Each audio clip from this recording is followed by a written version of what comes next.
Hello, welcome to my channel. So ಇವತ್ತು ನಾನು ತೋರಿಸ್ತಾ ಇರೋ ರೆಸಿಪಿ ಬಂದುಬಿಟ್ಟು ದೋಸೆ ಆ್ಯಂಡ್ ಎಣ್ಗಾಯ್. It's one of my favourite tiffin. And non veg ಲವರ್ಸಿಗೆ ಈ ರೆಸಿಪಿ ತುಂಬ ಇಷ್ಟ ಆಗುತ್ತೆ, ಯಾಕಂದರೆ ಡೈಲಿ ನಾನ್ ವೆಜ್ ತಿನ್ನೋಕ್ಕಾಗಲ್ಲ. So one day non veg ತಿನ್ನಲಿಲ್ದಿದ್ದ ದಿನ ಈ ರೆಸಿಪಿನ ನೀವು ಮಾಡ್ಕೊಂಡು ತಿನ್ನೋದ್ರಿಂದ ನೀವು ನಾನ್ ವೆಜ್ ಮಿಸ್ ಮಾಡ್ಕೊಳ್ಳಲ್ಲ. So come on, let's go and to ಹೇಗೆ ಮಾಡೋದು ಅಂತ ತೋರಿಸ್ತೀನಿ. ತುಂಬ ಜನಕ್ಕೆ ಇದು ಇಷ್ಟ ಆಗುತ್ತೆ ಆ್ಯಂಡ್ ಸ್ವಲ್ಪ ಜನಕ್ಕೆ ಇಷ್ಟ ಆಗಲ್ಲ. ಸೊ ಅವ್ರು ಕೂಡ ಟ್ರೈ ಮಾಡೋದ್ರಿಂದ ಮತ್ತೆ ಮಾಡ್ಕೊಂಡು ತಿಂತೀರಾ. It's very good recipe. Let's go.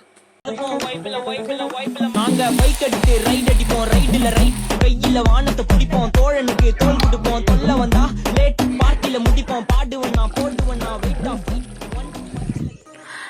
Hello, let's start. ಒಂದು ಈರುಳ್ಳಿನ ಬಿಡಿಸ್ಕೊಳ್ಳಿ, ಶುಂಠಿ ಆ್ಯಂಡ್ ಬೆಳ್ಳುಳ್ಳಿ ಇದೆರಡೂ. ಬೆಳ್ಳುಳ್ಳಿಗಿಂತ ಶುಂಠಿ ಸ್ವಲ್ಪ ಕಮ್ಮಿ. ಕಾಯಿ ತುರ್ಕೊಳ್ಳಿ ಆ್ಯಂಡ್ ಟೊಮೆಟೊ ಹೆಚ್ಕೊಳ್ಳಿ. ಇದಿಷ್ಟು ಕಟ್ಟಿಂಗ್ ಪಾರ್ಟ್ ಆದರೆ ಎರಡು ತಟ್ಟೆ ತೊಗೊಳ್ಳಿ. ಒಂದು ತಟ್ಟೆಲಿ ಈರುಳ್ಳಿ, ಹುಣಸೆಹಣ್ಣು, ಕಡಲೆ, ಕೊತ್ತಂಬರಿ, ಶುಂಠಿ ಬೆಳ್ಳುಳ್ಳಿನ ಜೋಡಿಸ್ಕೊಂಡು ಸ್ವಲ್ಪ ಅರಿಶಿನ ಹಾಕ್ಕೊಂಡು, ಆ್ಯಂಡ್ ಇನ್ನೊಂದು ತಟ್ಟೆಯಲ್ಲಿ ಖಾರದ ಪುಡಿ, ಧನಿಯಾ ಪೌಡರ್ ಆ್ಯಂಡ್ ಕೊಬ್ಬರಿ ಮತ್ತು ಚಕ್ಕೆ, ಲವಂಗ ಆ್ಯಂಡ್ ಟೊಮೆಟೊ, ಸ್ವಲ್ಪ ರುಚಿಗೆ ತಕ್ಕಷ್ಟು ಉಪ್ಪು. ಇದನ್ನು ನಾನಿಲ್ಲಿ ಕಲ್ಲುಪ್ಪ ಬಳಸಿದ್ದೀವಿ. ಇದನ್ನು ಒಂದು ತಟ್ಟೆಯಲ್ಲಿ ಜೋಡಿಸ್ಕೊಳ್ಳಿ. ಜೋಡಿಸ್ಕೊಂಡಿದ್ದಾಯಿತು. ಮಾಡೋದು ಹೇಗೆ ಅಂತ ನೋಡೋಣ. ಸೊ ಜೋಡಿಸ್ಕೊಂಡಿದ್ದ ಎರಡೂ ತಟ್ಟೆಗಳನ್ನೂ ಒಂದು ಮಿಕ್ಸಿ ಜಾರ್ ಒಳಗೆ ಹಾಕ್ಕೊಂಡು ಒಟ್ಟಿಗೆ ಹಾಕ್ಕೊಂಡು ರುಬ್ಕೊಂಡಿದ್ದಾದ ತಕ್ಷಣ ಟೊಮೆಟೊ ಒಂದು ಹಾಕ್ಕೊಂಬೇಡಿ. ರುಬ್ಕೊಂಡಿದ್ದಾದ ತಕ್ಷಣ ಲಾಸ್ಟಿಗೆ ಟೊಮೆಟೊ ಹಾಕಿ ಒಂದು ರೌಂಡ್ ರುಬ್ಕೊಳ್ಳಿ. ಟೊಮೆಟೊ ಬಾಯಿಗೆ ಸಿಕ್ಕರೆ ಚೆಂದ. ಆ್ಯಂಡ್ ಒಂದು ಕಡೆ ಬಾಣಲಿ ಇಟ್ಕೊಂಡು ಎಣ್ಣೆ ಹಾಕಿ, ಎಣ್ಣೆ ಕಾದ ನಂತರ ಸಣ್ಣದಾಗಿ ಈರುಳ್ಳಿನ ಹೆಚ್ಕೊಂಡು ಹಾಕ್ಕೊಬೇಕು. ಅದೊಂದು ಚೂರು ಫ್ರೈ ಆಗಲಿ.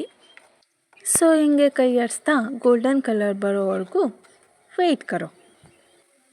ಈಗ ಗೋಲ್ಡನ್ ಕಲರ್ ಒಂದು ಮಟ್ಟಿಗೆ ಬಂದಿದೆ. ಸೊ ಇದಕ್ಕೆ ಸೈಡಲ್ಲಿ ಇಟ್ಕೊಂಡಿರೋ ಮಸಾಲೆನ ಹಾಕ್ಕೊಂಡು ಹಾಗೆ ಕೈ ಆಡಿಸ್ತಾ ಇರಿ. ಸೊ ಈ ಮಸಾಲೆ ಕುದಿಯೋವರೆಗೂ ಒಂದು ಟಾಪಿಕ್ ಬಗ್ಗೆ ನೀವು ಮಾತಾಡ್ಕೊಂಬರೋಣ. ಲೈಫ್ ಸ್ಯಾಟಿಸ್ಫ್ಯಾಕ್ಷನ್ ಅಂದರೆ ನಿಮ್ಮ ಪ್ರಕಾರ ಏನೋ, ನಿಮ್ಮ ಅನಿಸಿಕೆ ಏನೋ ಅಂತ ಕಮೆಂಟ್ ಮಾಡಿ. ಸೊ ನನ್ನ ಪ್ರಕಾರ ಏನೋ ಅಂತ ನಿಮ್ಮ ಹತ್ರ ಹಂಚ್ಕೊತೀನಿ. ಲೈಫಲ್ಲಿ ಸ್ಯಾಟಿಸ್ಫ್ಯಾಕ್ಷನ್ ಅಂತ ಅಂದರೆ ನಮಗಿಂತ ಕಷ್ಟದಲ್ಲಿರೋರನ್ನ ನೋಡಿ, ಅಪ್ಪ ದೇವರು ನಮಗೆ ಚೆನ್ನಾಗಿಟ್ಟಿದ್ದಾನೆ, ಒಳ್ಳೆ ಮನೆ ಇದೆ, ಒಳ್ಳೆ ಕಾರು ಗಾಡಿ ಎಲ್ಲ ಇದೆ ಅಂದ್ಕೊಳ್ಳೋದೇ ಲೈಫ್ ಸ್ಯಾಟಿಸ್ಫ್ಯಾಕ್ಷನಾ? ನೋ. ನಮಗಿಂತ ಚೆನ್ನಾಗಿರೋರನ್ನ ನೋಡಿ ನಾವು ಅವ್ರ ಥರ ಬೆಳಿಬೇಕು, ನಾವು ಅವ್ರ ಥರ ಆಗಬೇಕು ಅನ್ನೋದು ಲೈಫ್ ಸ್ಯಾಟಿಸ್ಫ್ಯಾಕ್ಷನಾ? ಅದೂ ಅಲ್ಲ. ಹಾಗಿದ್ರೆ ಏನು? ನಮ್ಮ ಗುರಿ, ನಮ್ಮ ಆಸೆ, ನಮ್ಮ ಕನಸು ಕಡೆ ಗಮನ ಕೊಡೋದು, ಅದಕ್ಕೆ ಪ್ರಯತ್ನ ಪಡೋದು. ಅದಾಗತ್ತೋ ಬಿಡತ್ತೋ, ನಮ್ಮ ಪ್ರಯತ್ನ ಪಡಲೇಬೇಕಲ್ವಾ? ಅದೇ ಲೈಫ್ ಸ್ಯಾಟಿಸ್ಫ್ಯಾಕ್ಷನ್. ಇದು ನನ್ನ ಪ್ರಕಾರ. ನಿಮ್ಮ ಪ್ರಕಾರ ಏನೋ ಅಂತ ಆಗಲೇ ಹೇಳ್ದಂಗೆ ಕಮೆಂಟ್ ಮಾಡಿ. ಸೊ ಈಗ ಬದನೆಕಾಯಿ ತೊಗೊಂಡಿದ್ದೀನಿ, ಅದನ್ನು ಕಟ್ ಮಾಡ್ಕೊಂಡು ಕುದೀತಿರೋ ಅಂಥ ಮಸಾಲೆಗೆ ಬದನೆಕಾಯಿ ಅಂದರೆ ಇಡೀ ಬದನೆಕಾಯಿನ 4 ಪಾರ್ಟಾಗಿ ಕಟ್ ಮಾಡ್ಕೊಂಡು ಹಾಗೆ ಅದರೊಳಗೆ ಸಾರೊಳಗೆ ಕುದಿಯೋಕ್ಕೆ ಹಾಕೋದು. ಬದನೆಕಾಯಿ ಒಂದು ಸ್ವಲ್ಪ ಬೇಗ ಬೇಯುತ್ತೆ ಬೇರೆ ತರಕಾರಿಗೆ ಹೋಲಿಸಿದ್ರೆ, ಆದರೆ ಬೇಯಕ್ಕೆ ಟೈಮ್ ತೊಗೊಳುತ್ತೆ. ಸೊ ಇದನ್ನು ಒಂದು ಸ್ವಲ್ಪ ಹೊತ್ತು ಹೀಗೆ ಬೇಯಿಸಿ, ಕುರುಶಿನಿ ಪುಡಿ ಅಂತ ಸಿಗುತ್ತೆ.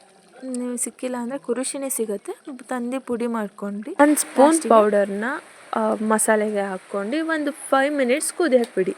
ಅಲ್ಲಿಗೆ ನಿಮ್ಮ ಎಣ್ಗಾಯ್, ನಮ್ಮ ಸ್ಟೈಲಿನ ಎಣ್ಗಾಯ್ ರೆಡಿ ಆಗುತ್ತೆ. ಇನ್ನೊಂದು ಕಡೆ ಹಂಚಿಟ್ಕೊಂಡು ದೋಸೆ ಹಾಕ್ಕೊಳ್ಳಿ. ದೋಸೆಗೆ ತುಪ್ಪ ಸವರ್ಕೊಳ್ಳಿ.